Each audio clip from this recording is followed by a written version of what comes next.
people are confused sometimes by exactly who and what I am. And that's because in my personality, which is a humbler word than method, two things are united which are usually not found co-present.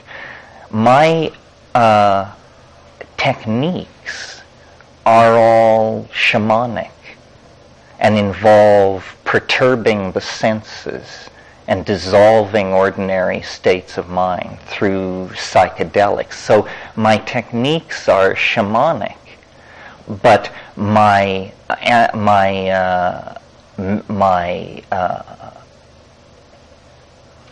what would I call it? I guess method, not techniques, but method is rational and analytical.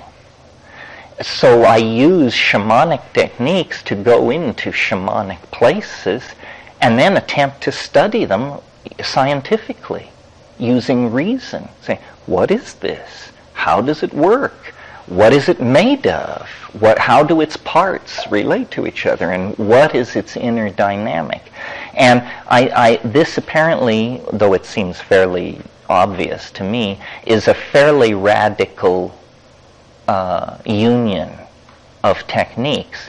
Scientists don't explore psychedelics because somehow the scientific mind must not be besmirched by contact and contamination with the things studied. But how the hell can you study psychedelics without taking them? Rats are not very satisfying, and graduate students still less so. So eventually, you're going to have to get your feet wet. Well, then they say, well, but that destroys your scientific objectivity. Well, not if it's the only path to contacting the phenomenon that you're attempting to study.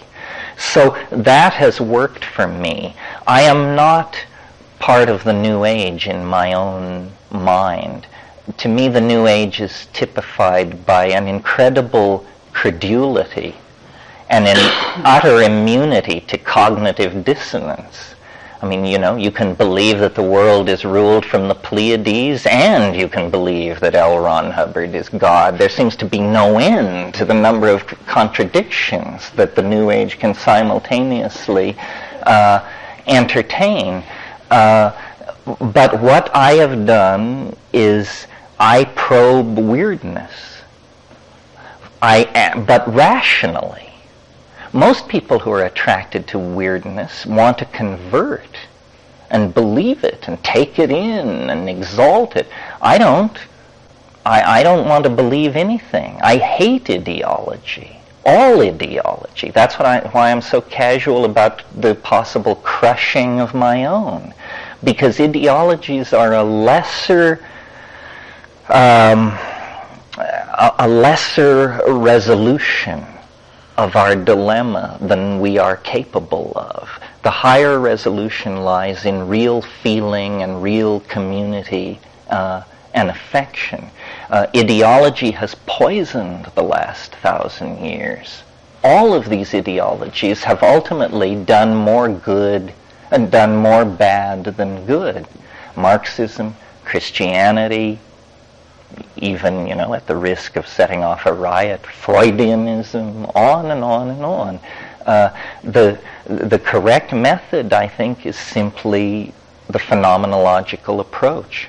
Catalog data, seek patterns, draw conclusions, test them back against the original data. Now, most people who advocate that kind of an approach somehow come down. It brings them down. They say, well, this method then shows you that being is only this, and thought is only that, and love is merely this, and so forth. In other words, it reduces everything. It insults everything. I haven't found that to be the case. I've found real weirdness. The world is strange. Very, very, very strange. Not only, far stranger than I suppose, and orders of magnitude more strange than these cheerful workbench scientists and keepers of the faith of our culture suppose. There are doorways. There are edges. There are passageways. But for every real one, there are 10,000 dead ends, cul-de-sacs, and cheap scams of one sort. So to go out as an ingenue into the world seeking to invest your belief in something, you will be instantly sucked into some screwy thing and your life force pulled from you, and you will be used and abused, as ingenues and naives always are. A much better approach is, be tough. The truth does not require your participation in order to exist. Bullshit does. But the truth is fine, thank you, whether you believe in it or not. So what is gained by the truth if you believe in it? Nothing, I maintain. And you are diminished. You are diminished because by believing in something, you have precluded your freedom to believe in its opposite. You gave away the most precious existential currency in the universe. So, I think it's very good to be tough, to ask the hard questions, but to go a long way down the path with these claimants to secret knowledge, insight, lineage, but ultimately, the hard questions have to be asked. And this is not a path toward dispelling the mystery from the universe. This is the way to get to the real gold in a hurry, not become glamorized or subverted by the dross of the world.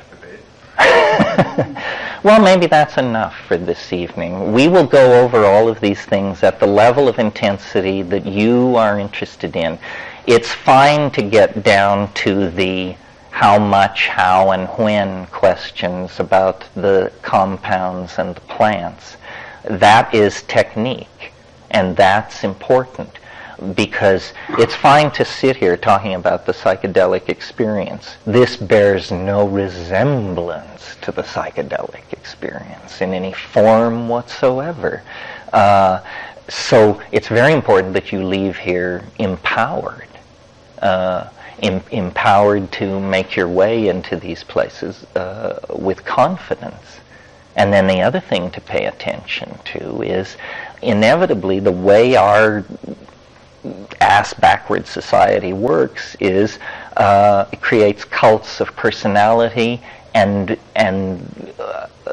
Renaissance stabilized points of focus on the celebrity personality who is the teacher, the guy who wears the microphone, or the woman who wears the microphone. What you can really take away from here, if you're smart, is community of some sort. Probably someone in this room has what you need. And I guarantee you it isn't me.